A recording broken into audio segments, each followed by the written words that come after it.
ഇതാണ് പള്ളി. പള്ളിക്കകത്തോട്ട് പോയി കുറച്ച് നേരം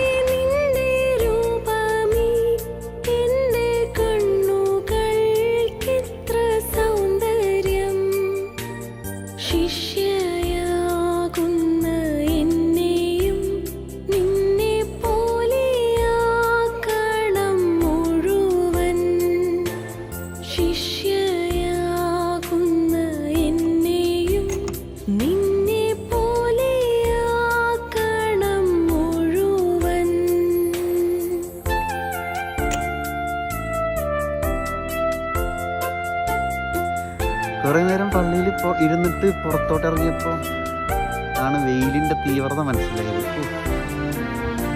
വല്ലാത്ത ചൂടുണ്ട്, പക്ഷെ കൊള്ളാം. നല്ലൊരു പോസിറ്റീവ് എനർജി, നല്ലൊരു കൊള്ളാം.